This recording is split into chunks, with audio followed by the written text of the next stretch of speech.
We're going to get started here with day 3 of our tour through Israel. Again, day 1, we arrive there. Day 2, we start to go to really to Caesarea, and then we go in this area here to the Jezreel Valley. And then we end up here in Nazareth. Just to kind of give you familiar with this, and I know most of you are probably familiar with this, but a really great way for Israel to constantly think about it is you have the Sea of Galilee, you have the Jordan River, and then the Dead Sea. And that's a great landmark to be able to see it. Of course, the Great Sea, the Mediterranean Sea. And so we're going to go to this region of Nazareth where we will start our day. Now, one of the hopes is we will go to a place called Nazareth Village that has recreations of different Bible, not stories, but like illustrations, like a threshing floor. It has a synagogue, watchtower, but currently they don't have any openings because of the low tourism rate right now, and that could change. It's hard to say, but with just a couple months out, most likely we won't. So one of the places we are going to go to when we're in Nazareth is we will head to a place called the Church of the Annunciation. Church of Annunciation was built supposedly over the house of Mary, where she grew up, her childhood home, as well as the place where Gabriel announced the announcement to Mary. Now, I don't take a lot of stock into some of these places we're going to find over in Israel, that there are places that the authenticity to me is often questioned. Now, how did they happen? How did these happen? Well, many times it came through the Byzantine period. If you look at bricks like this, you see at one time there was a church that was built, and this part of it, these bricks, anytime you see this type of structure, it's more of a late Byzantine structure, like 700, 800, 900 BC or AD is where you often find that Byzantine structure. Now, let me explain Byzantine, because we're going to talk a lot about Byzantine when we're over in Israel.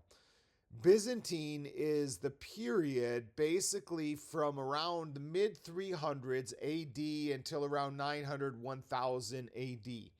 What it is, it's the extended Roman Empire. The difference between Byzantine and Roman comes down to Constantine. You're probably familiar, or at least heard of Constantine. Constantine converted to Christianity in the 300s AD. One thing that Constantine did is he sent his mom, Helena, to the Holy Land. Understand, this is 300 years after most of the events took place around the life of Jesus. And what she tried to do is she tried to pinpoint some of these places to make them sacred and special. Now, do people honor or remember where Mary's family was from? You know, it's hard to say. Locals, a lot of times when they live in a place for a long period of time, word passes down, families live in the same area, except that in that region, many times Jews were persecuted, Jews were pushed, the Great Diaspora, Jews moved away. How many of them really understood where she lived? Again, people wouldn't move around like they do today, from house to house, but at the same time, they wouldn't always stay in one area because they would be pushed out. How authentic many of these places are, we'll talk about it when we get in Israel. Some I think are more authentic than others. The determination of how authentic this place happened often relies on some fantastical miracle that took place, like a spring or a well or a miracle, just something there. Is this the place? I probably doubt it, where Gabriel appeared to Mary. And the reality is it doesn't matter. But we will take just a short visit to the Church of Annunciation since we're there in Nazareth. We won't spend a long time. Many churches we will not spend a long time in. What has happened in many places is basically the place has become a place of worship. I call it that. Instead of be just a place of remembrance, it seems to borderline, as we're going to see, some of these places on kind of worshiping the spot. And the spot is much more significant than what it represents. We're going to go focus when we go to places like this on what it represents rather than the actual spot. Sadly, religions over time have come up with these things that are altars and idols that kind of borderline to me on idol worship. But again, people have their own opinion on this. But that's one of the places we're going to go to. And then we're going to go to the outskirts of Nazareth to a place here called Mount Precipice. Mount Precipice, again, it's hard to say if it was the actual place, but you get the imagery. Remember when Jesus was going to Nazareth and they were all excited because he was going back to his hometown, and Jesus stood up with a scroll and declared that basically reading through Isaiah that I am the Messiah. The people rushed him out. It says they rushed him out to a high rocky mountain and they were going to throw him off below. This is very well could be. It wasn't that far from the old town where it used to be. If you look down, it's a pretty steep, rocky cliff. And while we're there, we'll recount the story and we'll think about that in Nazareth when Jesus went to visit and basically was rejected by his own people. In this background here, we see this is part of the Jezreel Valley. We had spent much of day 2 surrounding Jezreel Valley. Just a reminder for you as we look here on our map of the Jezreel Valley, and you see basically it comes along this area. This area is really the Jezreel Valley. Nazareth is on the north side of it.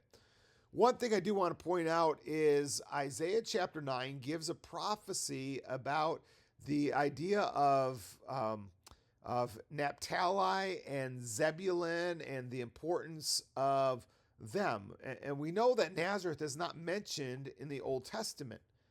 So I want to just basically point this out. If you see Naphtali, Zebulun, Issachar all come together really right by where Mount Tabor is, where we were the day before, and specifically right along here is where Nazareth is. So if you get kind of the picture here in the spot, not where the heart is, that's where we're going, but if you look where Nazareth is right here, and then you look over here, and Nazareth is right about here. In the Old Testament prophecy, it talks about Zebulun and Naphtali becoming kind of important. And really, this is where Jesus did much of his earthly ministry, in this region up here, Zebulun and Naphtali. So very interesting, and we'll point things that out when you understand some things like the prophecy come a little bit more alive when that makes sense to you, when you see where certain things were located and the 12 tribes. Take note of this. We're going to come back as we're going to talk about the tribe of Dan in just a minute. From Nazareth, though, what we're going to do is we're going to take time and we are going to travel up to this region. And again, I'm not exactly sure why I have that. The heart is showing up here on that map, but it's on this one as well. That's where we're going next, I guess. For some reason it shows, but the Chorazim National Park. So if you get here Nazareth, we're going to get our first look at the Sea of Galilee from a distance, and we're going to get to Chorazim. Now, Chorazim is a city that isn't necessarily mentioned that much in the New Testament. Not really an Old Testament city. It's really not a big excavated area, but one of the significances is it's mentioned a handful of times with Bethsaida and Capernaum. The reason it's mentioned with Bethsaida and Capernaum is Jesus said, look, if the miracles that were done in your cities would have been done in Tyre and Sidon, they would have repented. Basically, the Jews saw all these incredible miracles take place in this region, and these are we would call sister cities. Most people believe that right over here about where Jordan Park is, right in this region, was where Bethsaida was. There's some debate on actually where Bethsaida was, but we know where Capernaum was right here. We have Chorazim here. So these sister cities, a couple miles from each other, where Jesus would have walked. In fact, in Chorazim, we're going to see a path that goes down to from Chorazim to Capernaum that Jesus would have walked on. And he pronounced these woes because they failed to follow his teaching. They failed to recognize all these miracles he had done, and yet he was often rejected as the Messiah. What we're going to say Capernaum, one of the neat things is it'll be in a slightly different spot than this picture was taken, but this is a seat of Moses. Now, this doesn't date back to the original tabernacle or not tabernacle, but synagogue that Jesus would have been at. But this was found here in Chorazim. But if you remember where Jesus told the Pharisees, you love to sit in the seat of Moses. We'll talk about that because the seat of Moses was found as a place of honor where people would read the scripture, would sit down and talk, the respected ones. And we'll kind of reference that as it would have been a common thing in those days. And this is located in the synagogue in Chorazim. Now, many of the ruins we're going to see in this ruin here comes back and dates between 300 and 400 AD. That was kind of the height of like the Jewish culture mixed with the money of Rome kind of together. Was like a Jewish Roman. They followed a lot of the Roman type of things, and their height was really around 300, late 200s, 300s AD, and that's where a lot of the structures, a lot of the ruins we're going to see, because there was a lot of building that took place at that time. So here several places, but specifically Chorazim as well as Capernaum. Most of those aren't going to be first century, was time of Jesus, but they would date after that, buildings that took place after that. You see some of the things, this would be part of what was on the synagogue. The decoration was fancy. It was just much wealthier period at the time. Again, the 300s, they had the money through some of the Roman Empire to be able to do some extra things. You also notice this stone will be a little bit different color. If you look back here in this picture here, this stone right here is a basalt stone.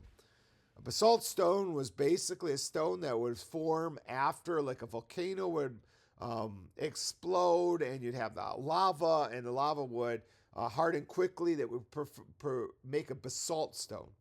Now, around specifically Chorazim and Capernaum, you're going to see a lot of basalt stones. So at one time, there was some type of ancient volcano there. Nothing mentioned in the Bible, predates Bible times. Not even a remnant of it there today. But we're going to see that in many of the stones. This was a little harder to see, but much of it is made out of basalt.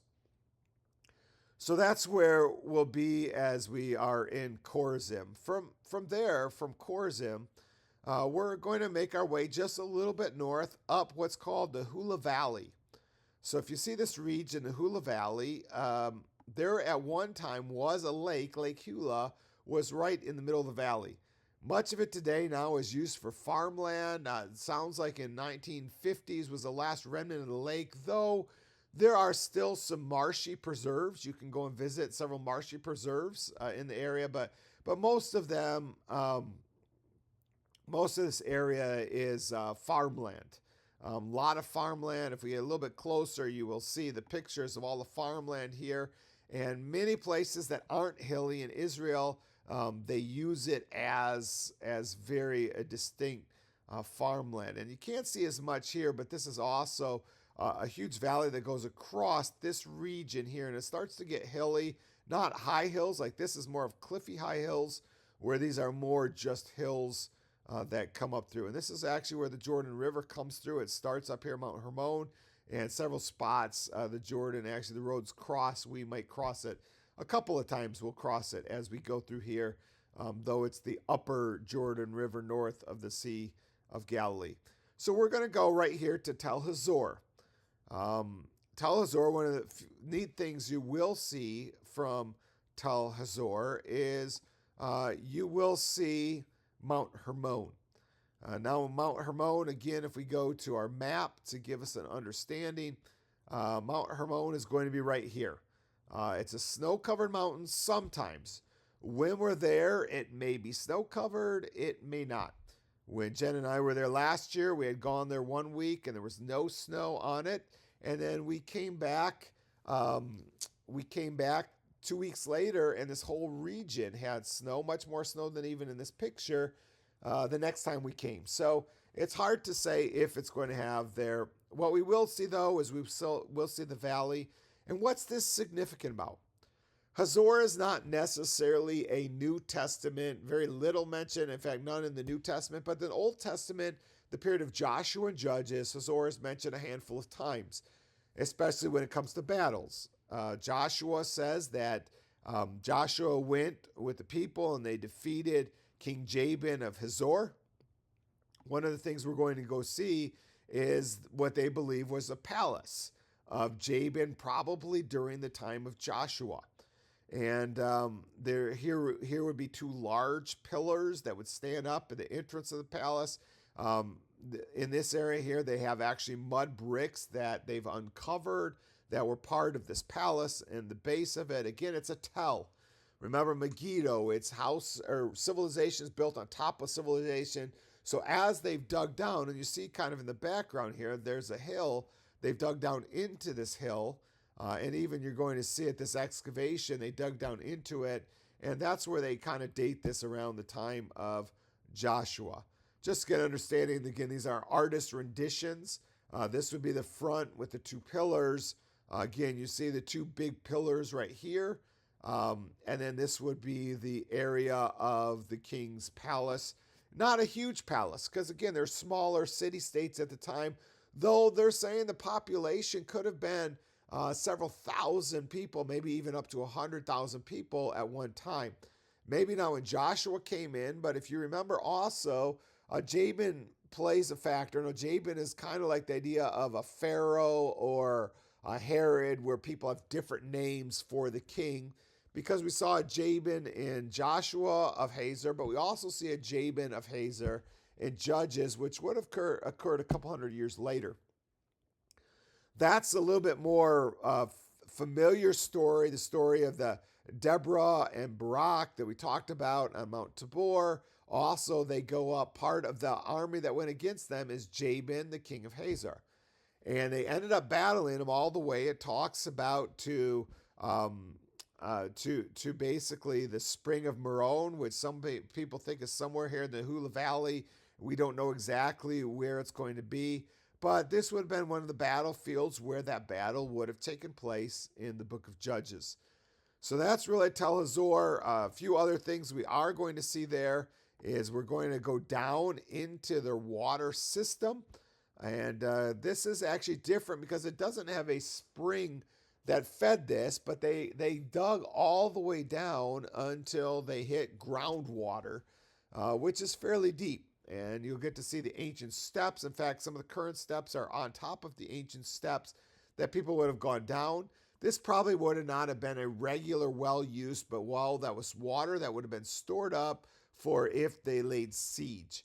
And understanding sieges, we'll talk about those several places, are very important because the Old Testament many times talks about siege, where we want to understand the idea of Isaiah and the Assyrian army, the sieges that were laid city, Jericho and Joshua, to really understand that and to get a perspective of all the work they did to help defend themselves.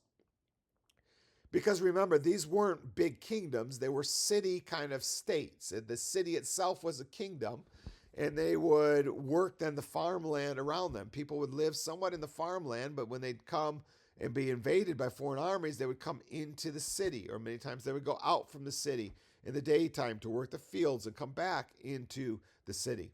Now, the city of Hazor actually originally would have been this smaller hill, but it would have extended onto this other hill. It's just not excavated. They've excavated little pieces to show that the city was much bigger, and that's how they determine about the population, is about how big the city was, and also their water source. How much could their water source help them, because that's a big determining factor on how big a city can be. From there, what we'll do is we will then go up. So we will be basically here in Tel Hazor. We're going to go up kind of along a mountain ridge. There'll be a mountain ridge on the left. We're not going to go to the top of it. We will, though, go along this area here, and then we're going to come up to basically Tel Dan. And Tel Dan Nature Reserve. And if we go back to our understanding, and we'll talk about this much more when we're there, we go back to our map here. If you remember, Dan was originally given this territory, but they were scared to take it. So instead, they ended up traveling all the way here, and they found this place that really has this river, this flowing river. It has um, it has trees and kind of like a park you would see, really more a Midwest looking park compared to a lot of other places in Israel. Dan moves there, but in the whole process, they have idol worship as part of their foundation, and it continued on as we're going to see in just a moment. But just to get you an idea, when we get there, they have these real nice paths that go through all these waters, and these are part of the headwaters of the Jordan River, the beginning of the Jordan River, because it is at the base of Mount Hermon. Now, we won't go up to Mount Hermon. There's not much there this time of year. And just that time's sake, we just don't have time to go there. But this is at the base of Mount Hermon. You may see a little bit of it from certain spots in Dan, though it's so close that you see more of the foothills than actually than you see Mount Hermon. So what we're going to do is start here at the base. We'll walk along a beautiful walk along the river, and we're going to go to basically Abraham's Gate that you see right up here. What Abraham's Gate was is, or not just was, but is basically, let's see, here we are. What Abraham's Gate is right here. The reason they call it Abraham's Gate is this most likely is what Abraham went through when recovering Lot. If you remember, Lot was in Sodom. Sodom was taken captive. Abraham heard about it. He gathered 300 plus of his men. They went and they recaptured the people from Sodom all the way up to Dan, it says. Now, at that time, it wouldn't have been called Dan. It was called Dan later once the people from Dan moved up there. Then they named the city Dan. But whatever the city's name was before there, that, again, referred to as Dan, is Abraham went, and this probably would have been the gate because this dates back well past 2000 BC. If we want to think of Abraham, right around 1800 BC is where Abraham would have existed, at least according to what many people believe. Here you get, this gives an example of what it would have looked like. You see, I didn't take this picture. I pawned it off the internet here. But this is one of the neat things about this is the oldest structure of an archway gate. Very significant because we're going to see arches. Herod the Great used arches extensively as he built many different things. And this is the first example of an arch building, an archway rather than square. And this would have been a city, again, not a very big city, but of course, he only conquered it with 300 some men. So it would have been where most likely Abraham would have walked through this great gate, which is quite neat to think. Then we'll go to from Abraham's Gate up here. We're going to take down and we're going to go to the Israelite Gate. This gate dates back to the time a little bit around Jeroboam, a little bit after Jeroboam, between, if you remember, Rehoboam was the son of Solomon. He didn't listen to the wise counsel. Jeroboam got upset. Jeroboam splits the northern kingdom. Rehoboam has the southern kingdom. And so this is a time from Jeroboam and on. Much of the Israelite kingdom would have used this gate or a gate like it. And so these would be what's the remnants of the city gate. One unique thing we're going to see and talk about here is this would be the idea where a king or ruler would sit at the city gates. We think of the story of Ruth and Boaz, where they had to go to the city gates. We think of even Lot. He was sitting at the city gates. We're going to talk about that. The place where many of the rulers would sit, whether they would come visit or when the king would visit, and this would be the area. We'll get to see some walls larger than this to understand the type of walls that were built, many times out of rock and not necessarily out of stone, to be able to be for the Israelite kingdom. So that's one of the things we'll get to see. We'll take a short walk then from the gate of ancient Dan. This would have all been a lot of it been part of ancient Dan. It's just not excavated. They can only excavate so many things. And when they excavate things, a lot of it, you just find the same thing. The dwellings, it's going to be a lot of the same. Costs a lot of money, a lot of time, a lot of effort. But we are going to come back here to the cultic site. And that is where we're going to see not the recreation, but the remnants of the altar that Jeroboam built. If you remember, Jeroboam was concerned about people going down to the south in Jerusalem to worship. So at Bethel, and hopefully one of the days we'll go to Bethel, at Bethel as well as in Dan, he had erected a temple with an altar and also a golden calf that the people would choose to worship.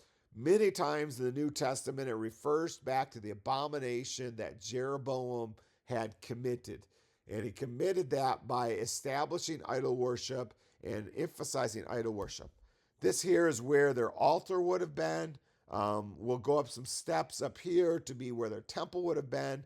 It was made to be like the temple in Jerusalem, not as fancy as Solomon's temple necessarily, but similar to that. And we'll talk about the structure of the temple. This here is how high the altar would have been. If you see the horns kind of on the corner, again, they just have a metal structure to give you an idea of the altar that would have been there. We'll also take opportunity to look across the border into Lebanon.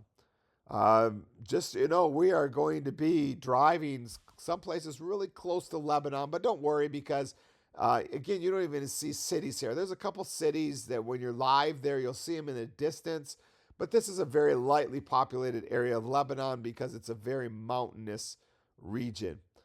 Even if we go back here and we look at our map, this map might give you a little bit better understanding here of what we have. Yeah, there it is.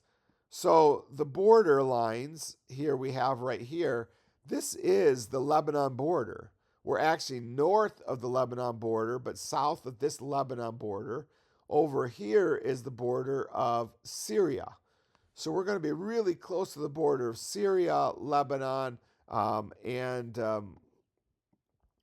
Israel here while we're in this region. Again, it all looks the same. It's all a very mountainous region, as we're going to see.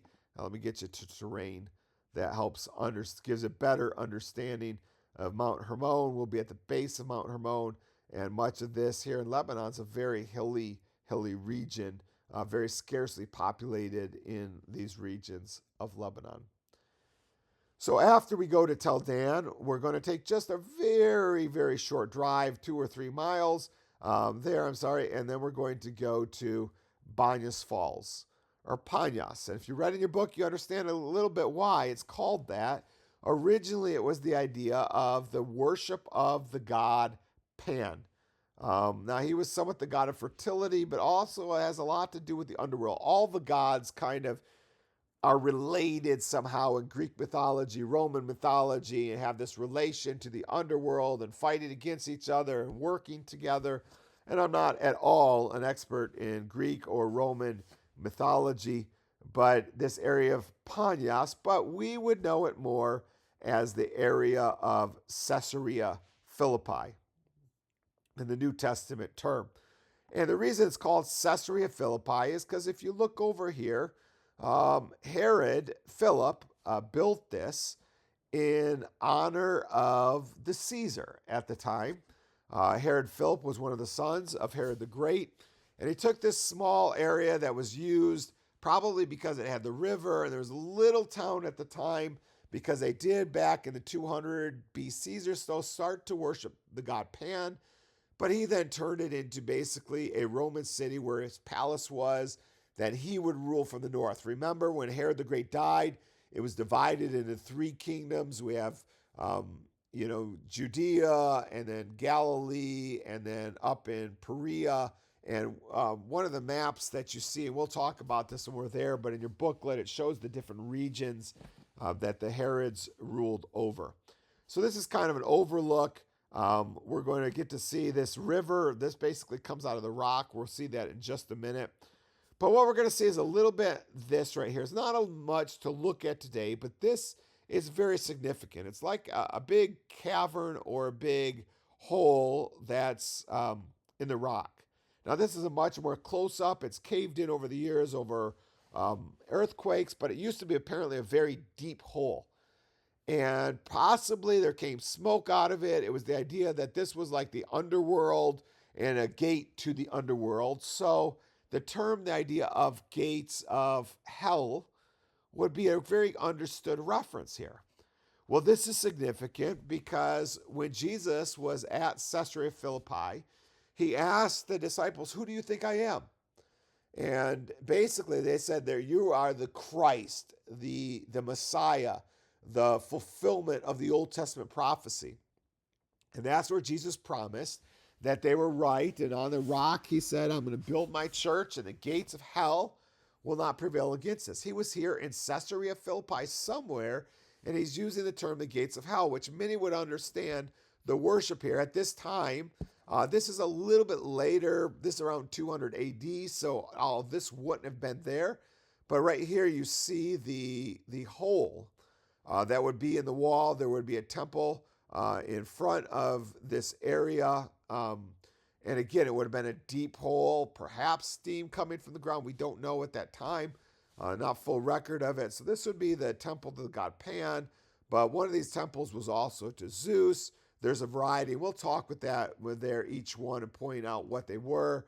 Carved things. Again, many of these date back to 200 AD, when at the height of this Roman type of worship, but there would have been something there during the time of Jesus.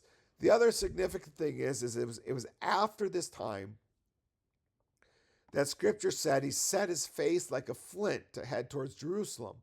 No coincidence that he was where? At the northernmost part, Dan. Remember, from Dan to Beersheba is mentioned the northernmost part of Israel. Beersheba is all the way down here is the southernmost part of Israel. So when we're mentioned from Dan to Beersheba, Dan is the northernmost part. Jesus set his face like a flint. It said from that time on, he was headed down to Jerusalem to die. He went to the top part of Israel, and that's where he was headed the next. Really neat when you think about the geography, is he was going down. It's like this process, making this final trips through Galilee and then going through Samaria and then eventually heading down to Jerusalem to die for our sins. So that's what we're going to see there at Caesarea Philippi. If we have time, we may go. You see like a waterfall. There is a waterfall there. Again, and there's really no biblical significance. And if we have time, we'll get there, but it all depends, because where we're going to next is we're coming back down here, and we'll probably cut through this valley here and see some of the, cross the Jordan River a few times as we come here, kind of go down some hills and up some hills. Kind of a neat drive we'll take. And we're going to come down here to this area around here where we have the area where eventually we're coming down to En-Gov, but this would be the area near Kürsi National Park. Now, Kürsi National Park was basically built. It was a church that was built there. Why was a church built there? Most churches are built in places where they think was significance. Many people think this is where Gadara was. And so that's the idea of the story, the maniac of Gadara, where Jesus, it says, he goes over from Capernaum to the other side of the sea. Where is the other side? If you're Capernaum, do we say it's all the way here to the other side, this the other side, this the other side? We don't know. We just said other side. And since Magdala's down here, but since the idea of Gadara was one of the part of the Decapolis was in this region, it's thought that this is probably where it was. The other thing that gives much credence to it, it's harder to see today, but we're going to find that what there were some very steep hills that would go down into the Sea of Galilee. Now, apparently these used to be much steeper, but they've made way for the road to come through. The Sea of Galilee most likely looked a little bit different back then, but if you remember, when the demons were cast out of the man, we know that there were a couple thousand pigs that the demons possessed, and then they ran down into the lake. It would have taken place somewhere here in this region. So we'll talk about it.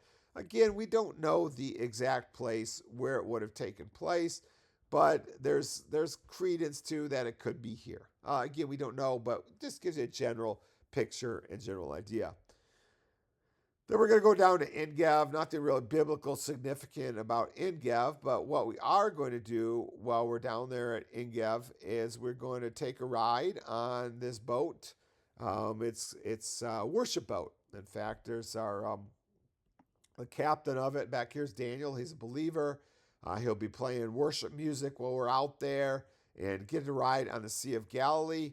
Hopefully, in the background, you get to see us from last year. We watched the sunset while we were out there. That's the plan. It's kind of a sunset cruise on the Sea of Galilee. There is a big boat, so we have invited local believers from one of the places we're going to be at in Rehovot to join us. I don't know if anybody's going to be able to make it because it is a long journey. Many of them can't drive. It's costly, but they may join us for just a time out on the sunset of the boat. Again, while we're there, we're going to read through some of the stories that happened here on the Sea of Galilee, how Jesus calmed the water, the raging storms, walk on the sea, how Peter went out, and remind ourselves of many of the biblical reference while we're there on the Sea of Galilee. From there, what we're going to do is we're going to go we're going to go to Tiberias, which is right here. Tiberias is quite a big city. That's where we'll be staying for the night. I'm not sure if we're going to go down to the south or up north. Depends what traffic is that day. But we're going to go back to Tiberias for the evening, have dinner somewhere, grab our groceries for the next day, our breakfast and lunch. And just to have an idea, where our type of place we're going to be staying. This is kind of the place we're going to stay in Tiberias, where basically it's got a deck that goes out over here in the morning. This is the Sea of Galilee. We can have breakfast in the morning, overlooking the Sea of Galilee, and just a beautiful time to just reflect before we get going on our adventures for the next day on day 4. So that's our journey. As we start here, again, Nazareth, we go all the way up here through the Hula Valley to Dan, and then come back down the Sea of Galilee, get to ride in the Sea of Galilee, and then finish here in Tiberias. Tiberias was built by one of the Herods as well in honor of Caesar Tiberius. And so we'll talk about that just a little bit while we're there. This was a major Roman city. Many excavations have not been done of the city, and so there's not a lot to see in Tiberias. They do have a national park, which has like hot springs in Tiberias, but we simply don't have time to stop because there's no biblical significance at that place. So that is day 4, and we look forward to joining us as we take our tour over day 5.